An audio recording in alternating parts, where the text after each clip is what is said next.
স্টাইলৰ বনাম চিকেন বিৰাট সৰুকৈ বনাম ভিডিঅ'টো আজি এয়া হেৰি মাংসবোৰ একদম 10 বাৰমান ধুনীয়াকৈ ধুই চালনীত দি পানীটো নিজৰাই ইয়া অলপমান এভাৰেষ্টৰ চিকেন মছলা হালধি আৰু নিমখ দিয়া মেৰিনেট কৰিম আৰু পিঁয়াজ বহুত ডাঙৰ ডাঙৰ দুটা পিঁয়াজ তলত পৰি আছে অৱশ্যে পিঁয়াজকেইটা মানে তলত কাটাৰ পিছত ওপৰত চিকেনখিনি দিছোঁ আৰু এইফালেদি এয়া গৰম কৰিছোঁ ইয়াত তেলখিনি খুব গৰম কৰি অফ কৰি দিম তাৰপিছত এই চিকেনবোৰ এনেকৈ ৰাখি থ'ম ইয়াতে খুব গৰম তেলখিনি মানে গেছটো অফ কৰাৰ পিছত তাৰপিছত আধা ঘণ্টা 40 মিনিটমান পিছত বনাম বা এঘণ্টামান পিছত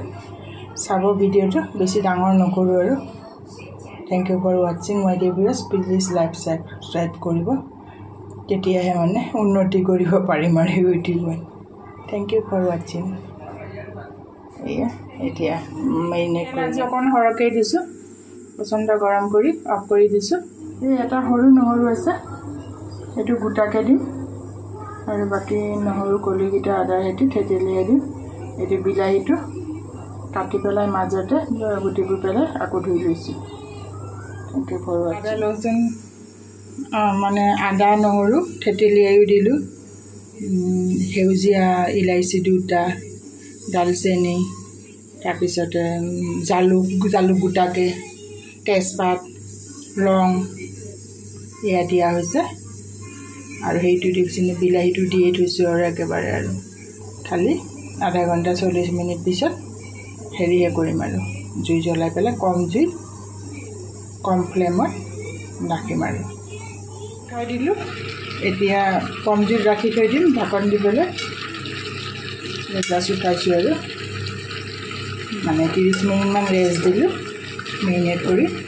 অলপ গৰম মছলাও দি দিলোঁ এভাৰেষ্ট কোম্পানী তাৰপিছত আৰু হেৰি দিলোঁ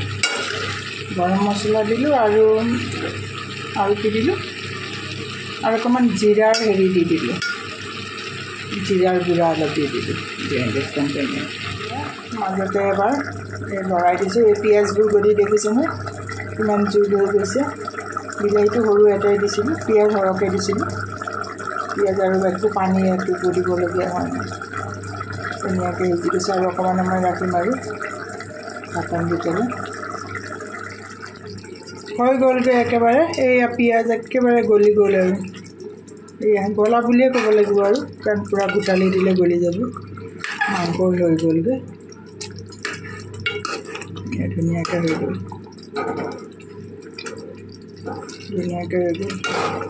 এই পিঁয়াজবোৰ গলি গ'ল আৰু বিলাহীটো সৰু এটাই দিছিলোঁ বিলাহীটো হেৰি হৈ গ'ল